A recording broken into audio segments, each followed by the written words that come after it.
السلام علیکم، legend of homeo میں ہوں آپ کے ساتھ ڈاکٹر زوبیہ شفیق۔ ناظرین، جیسا کہ آپ کو معلوم ہے کہ ہم لیجنڈ آف ہومیو کس لیے آپ تک لے کر آئے۔ لیجنڈ آف ہومیو کا مقصد یہ ہے کہ آپ تک ایسے ڈاکٹر حضرات کو متعارف کروایا جائے جنہوں نے ہومیوپیتھک فیلڈ میں اپنے نام کے سکے چمکائے۔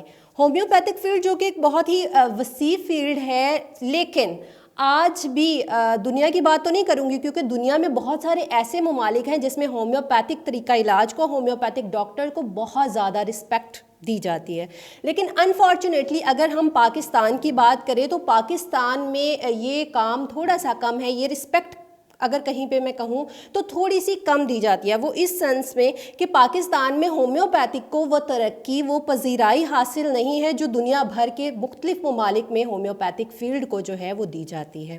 تو ہومیوپیتھک، لیجنڈ آف ہومیوپیتھک کا پرپس ہی یہ تھا کہ آپ تک ہومیوپیتھک فیلڈ کو پہنچایا جائے، آپ تک ہومیوپیتھک فیلڈ میں موجود ان حضرات کو پہنچایا جائے جنہوں نے اپنی لائف کا ایک پارٹ، جنہوں نے اپنی لائف کا ایک حصہ ہومیوپیتھک کی ترقی کے لیے، انہوں نے ہومیوپیتھک کے بہتری کے لیے سپینڈ کر دیا۔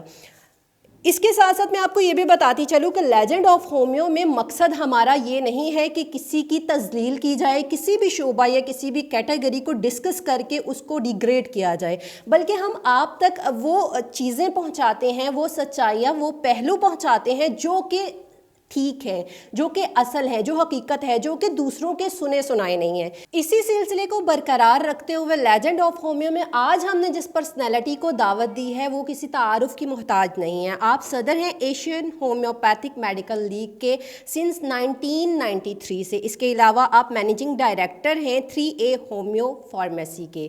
اس کے ساتھ ساتھ آپ چیئرمین ہیں 3A ریسرچ کلینک کے، اور بین الاقوامی شہرت یافتہ ان گنت ہومیوپیتھک کانفرنسز میں پاکستان کی نمائندگی کر چکے ہیں۔ جی بالکل، میں نے آج اسٹوڈیو میں جن ہومیوپیتھک پرسنالٹی کو دعوت دی ہے ان کا نام ہے ہومیوپیتھک ڈاکٹر اظہر انتصار۔ سر بہت بہت شکریہ کہ آپ جو ہیں اپنے قیمتی ٹائم میں سے ٹائم نکال کر ہمارے پروگرام میں شامل ہوئے۔ سر کووڈ-19 کی وجہ سے جو ہے وہ جیسے کہ بہت زیادہ آتے ہی میں نے آپ سے کووڈ-19 کا اس وجہ سے کیا بات شروع کر دی کہ کووڈ-19 اراؤنڈنگ سراؤنڈنگ جو ہے وہ سارے پھیلا ہوا ہے، تو کیسی گزر رہی ہے یہ کووڈ-19 کے ساتھ کلینک اور سارے اپنے جتنے بھی سلسلہ وار تقریبات ہیں؟ بہت شکریہ ڈاکٹر زوبیہ۔ کووڈ-19 جب ایک وبا پھیلی گئی، آ ہی گئی ہے، تو اس کے حوالے سے ہم یہ دیکھتے ہیں کہ یہ ایک ایسی چیز ہے جس کے بہت ہی دورست نتائج آ رہے ہیں، اور بھی کیا آئیں گے۔ ابھی ہمیں بہت زیادہ ریسرچ ہو رہی ہے ہومیوپیتھی کے حوالے سے بھی، اور دوسرے جو سسٹم ہیں وہ تو بہت زیادہ اس کی کوششیں کر رہے ہیں، لیکن جب بھی کوئی وبا، یہ اب سے نہیں عرصوں سے مختلف شکلوں میں یہ وبائیں آتی رہتی ہیں، اس میں یہ ہوتا ہے کہ آپ اپنی جو کام ہیں، اپنے طریقہ کار ہے، جو اپنی فیملی یا اپنی کمرشلی یا اپنے دوسری جو سٹنگز ہیں ان کو ٹوٹل شٹ ڈاؤن نہیں کر سکتے۔ وہ پراپر طریقہ کار SOPs اپنا کر آپ اس کے ساتھ فائٹ کرتے ہوئے، اس کے ساتھ مقابلہ کرتے ہوئے آگے بڑھتے جاتے ہیں۔ تو اسی طرح الحمدللہ ہم اپنے انہی SOPs کو، ان چیزوں کو کارگر لاتے ہوئے اپنی اس چیز کو آگے بڑھا رہے ہیں، اور اللہ کا شکر ہے کہ کم از کم ہمیں اپنی فیلڈ کے اندر، اگر بلا مبالغہ میں یہ بات کروں کہ اپنی فیلڈ کے اندر ہمیں باقی دو جو سسٹم ہے اس سے بہت زیادہ پذیرائی ملی ہے۔ ماشاءاللہ۔ اچھا سر، گزشتہ 35 سال سے بطور ہومیوپیتھک معالج خدمات سر انجام دے رہے ہیں ماشاءاللہ آپ، تو سب سے پہلے مجھے اپنے بارے میں تھوڑا سا بتائیے گا کہ پیدائش کہاں پہ ہوئی، ابتدائی تعلیم کہاں سے حاصل کی، اور ہومیوپیتھک فیلڈ جو ہے یہ چوز کیوں کی؟ ڈاکٹر زوبیہ، ایسے ہے کہ جیسے کہ عرف عام زبان میں کہا جاتا ہے کہ ہم جدی پشتی لاہوری ہے۔ میں لاہور کا، میرا باپ، میرا دادا، میرا پردادا، ہم شروع سے ہی لاہور کے۔ تو ابتدائی تعلیم میں نے سینٹرل ماڈل سکول سمن آباد سے حاصل کی۔ اس کے بعد گورنمنٹ کالج وحدت روڈ سے میں نے اپنی FSc مکمل کی۔ اس کے بعد میرے والد صاحب کو، چونکہ میں گھر کا سب سے بڑا بیٹا تھا، بہت شوق تھا کہ والد صاحب کا شروع سے ہی جو بزنس بھی تھا اور فیلڈ تھی وہ میڈیسن کے حوالے سے تھی۔ تو ان کو بہت شوق تھا کہ میرا بیٹا ڈاکٹر بنے، لیکن انفارچونیٹلی FSC میں اتنے نمبر نہیں آ سکے۔ تو اس وقت آلٹرنیٹ میں ہمیں یہ ہومیوپیتھی کا فیلڈ ملا، تو اس کو ہم نے سٹارٹ کیا۔ والد صاحب نے مجھے اس میں ایڈمیشن دلایا 81، میں 81-84 کے بیچ کا اسٹوڈنٹ تھا اس وقت، 81 میں ایڈمیشن لیا۔ تو آج میں اللہ کے بہت شکر گزار ہوں، اور کبھی بیٹھا ہوں اکیلا بھی، ویسے بھی اگر ڈسکشن ہو رہی ہو دوستوں کے ساتھ، گھر والوں کے ساتھ، تو میں اللہ کا لاکھ لاکھ شکر ادا کرتا ہوں کہ میں اس فیلڈ میں آیا جہاں آج مجھے پوری دنیا جانتی ہے، پوری دنیا میں میرا نام ہے، پاکستان میں بھی ہے۔ یہ اللہ کی خصوصی رہنمائی ہے۔ شاید میں اس فیلڈ میں ہوتا تو اتنا نام نہ ہوتا، کہیں MS ہوتا ہے، MO ہوتا ہے، لگے ہوتے تو فارغ ہوئے تو اس کے بعد نکل جاتے ہیں۔ تو اللہ کا بڑا کرم ہے اس فیلڈ نے۔ ایک بات میں ضرور کہوں گا کہ یکسوئی، دلجوئی، خلوص اور اتنی ڈیپتھ میں جا کر ہم نے اپنی اس ہومیوپیتھی کو اتنا پیار کیا، اتنا اس کے اندر گھس گئے کہ اللہ نے اس میں سے بہت کچھ دیا، اور وہ موتی بنا کے ہمیں باہر نکالا، جس کی وجہ سے آج ہم بہت خواہاں ہیں کہ ہم نے ہومیوپیتھی کے لیے بہت کچھ کیا، اور ہومیوپیتھی نے ہمیں بہت کچھ دیا۔ اچھا سر، یہاں آپ نے ایک بات کی کہ انفارچونیٹلی آپ کے فادر چاہتے تھے کہ آپ ڈاکٹر بنیں، آپ کا میرٹ وہ نہیں آ سکا تو آپ ادھر آ گئے۔ آج بھی اگر ہم بات کریں تو ہومیوپیتھک فیلڈ میں 90% اگر میں کہوں تو غلط نہیں ہے، لوگ ایسے ہی آتے ہیں کہ میرٹ کسی اور جگہ پہ نہیں بنتا تو وہ اس فیلڈ کو چوز کرتے ہیں۔ اس کے بارے میں تھوڑا سا بتائیے گا کہ ایسا کیوں ہے، فرسٹ پریورٹی ہومیوپیتھک کیوں نہیں ہوتی ہے؟ دیکھیں ڈاکٹر زوبیہ، میں آپ کو ایک بات بتاؤں کہ یہ میں نے بات کی اس وقت کی جب میں ہومیوپیتھ بنا، تو میری والد صاحب کی جو پریورٹی تھی۔ لیکن میں آپ کو بتاؤں کہ ماشاءاللہ میری ایک بیٹی ہے، 2 بیٹے ہیں۔ بیٹی میری اسپیس سائنس میں MPhil کر کے اب ریسرچ اسسٹنٹ ہے پنجاب یونیورسٹی میں۔ بیٹا میرا سافٹ ویئر انجینئر، لیکن میں نے اس کو ہومیوپیتھ ڈاکٹر بھی بنایا۔ میرا دوسرا بیٹا الیکٹریکل انجینئر ہے، لیکن میں نے اس کو ہومیوپیتھک ڈاکٹر بھی بنایا۔ تو شوق سے، کیونکہ اس کے والد کا یہ فیلڈ تھا، تو یہ نہیں چاہا کہ ان کے ذہن میں کوئی بات آئے کہ یہ ہم اس میں پیچھے ہیں، تو میں نے ان کو اس پیتھی میں بھی لایا۔ لیکن اصل جو مسئلہ ہے کہ ہمیں تھوڑی سی، جو آپ نے اپنے الفاظ میں آغاز میں بھی کہا کہ اگر گورنمنٹ مکمل ہمیں پذیرائی دے، مکمل سے مطلب ہوتا ہے 100% سرپرستی کرے، تو ہومیوپیتھی آج اس مقام پہ ہوتی جو باقی دنیا میں ہے۔ جیسا کہ آپ نے خود بھی کہا، ابھی یہاں سے کچھ عرصہ تھوڑے جگہ ہم چینج کر لیں، انڈیا چلے جائیں، بنگلہ دیش چلے جائیں۔ بنگلہ دیش ہم سے بعد میں آزاد ہوا، لیکن ان کا ٹارگٹ 2010 تھا۔ 2010 میں انہوں نے DHMS کو ختم کر کے BHMS پہ لے گئے اور بہت آگے نکل گئے۔ سر یہاں پہ ایک میں بات یہ بھی کہنا چاہوں گی کہ گورنمنٹ آپ کو وہ رسائی کیوں نہیں دیتی، ریزن کیا ہے؟ اس کے ڈیفرنٹ ریزنز ہیں۔ اس میں سب سے بڑی بات تو ایک یہی آتی ہے ہمیشہ کہ جو ان کے وہ ہیڈز ہیں وہ سارے ہی MBBS ہیں۔ ہماری صرف نیشنل کونسل کی حد تک اس کو رکھا ہوا ہے، اور جو ہمیں فنڈ بھی ملتے ہیں وہ بہت ناقابل کافی ہیں، بہت ناقابل کافی۔ لیکن بہت دفعہ ان سے بات ہوئی۔ اب ہمیں اگر دیکھا جائے کہ حالات جو بتاتے ہیں کہ آپ ڈرائیو کے حوالے سے، PHC کے حوالے سے انڈیا جا کر وزٹ کر کے آتے ہیں، وہاں 11 سال میں ہومیوپیتھ بنتا ہے، PhD ہو رہی ہیں، MDs ہو رہی ہیں، اسپیشلائزیشنز ہو رہی ہیں، اب ساری دنیا میں وہ جگہ لے رہے ہیں۔ ابھی کچھ عرصہ پہلے میں ایک گورننگ باڈی کا ممبر تھا دبئی میں، تو دبئی میں جب وہ سیٹیں آئیں تو 22 سیٹیں جس میں سے 18 سیٹیں جو ہیں وہ انڈیا نے اچیو کی، اور 3 سیٹیں بنگلہ دیش نے لی۔ ہمارے حصے 1 سیٹ آئی، وہ بھی ایکسپیرینس کے بیس پہ۔ وہ جو ایک بندہ گیا، وہ اپنی ساری عمر کی اپنا ایکسپیرینس پاکستان کا چھوڑ کے وہاں گیا، لیکن وہ 18 19 20 بندوں کے درمیان نہیں چل سکا، اور 1.5 سال بعد وہ بھی واپس آ گیا۔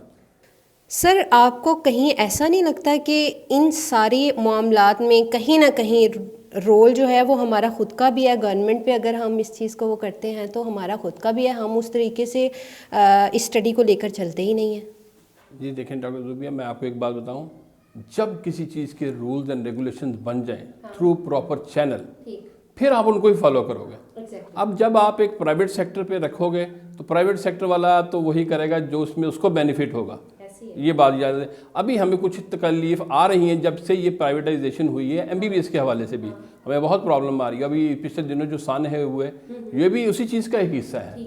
اچھا سر، یہ تو ہومیوپیتھک کی بات ہو گئی، آپ اپنے بارے میں تھوڑا سا بتائیے گا کہ